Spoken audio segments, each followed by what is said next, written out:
బొబ్బట్ల గురించి చేసుకున్న ఎంఓయూ ఇది నేను బొబ్బట్లకి ఎంజోలు చేసుకుంటారు రావులే కాదు. బొబ్బట్లు ఏ స్వీట్ షాప్ లో పోయినా దొరుకుతాయి కదా, బొబ్బట్లకు మళ్ళీ ఎంజోలు చేసుకోవాలంట. ఇటాటి అవులే చేశారని ఆయన నాశనం. ఇంకోటి కూడా ఉంది, పచ్చళ్ళు అప్పడాలు.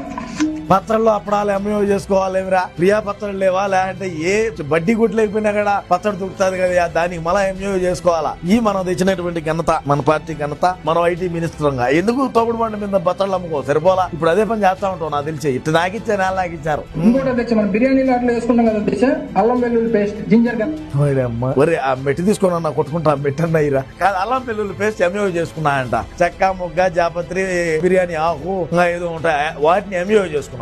10 రూపాయలు ఇచ్చే చిల్లర అంగట్లేపు ఇచ్చారు. అది ఎంజో ఎందుకు అవుతుందయ్యా? పచ్చళ్ళు ఏ అంగట్లయిపోతే దొరకవు, వీటికి మనం ఎంజో చేసుకోవాలా? ఇంకోటి మామిడి తాండ్ర అధ్యక్ష, మన దగ్గర దొరుకుతుంది కదా అధ్యక్ష అలమండలం. ఈ మెట్టు తీసుకోమంటారు మాట్లాడితే మామిడి తాండ్ర ఈయన ఎంజో చేసుకున్నా అంట. అసెంబ్లీలో చెప్తాడు. చెప్పండి.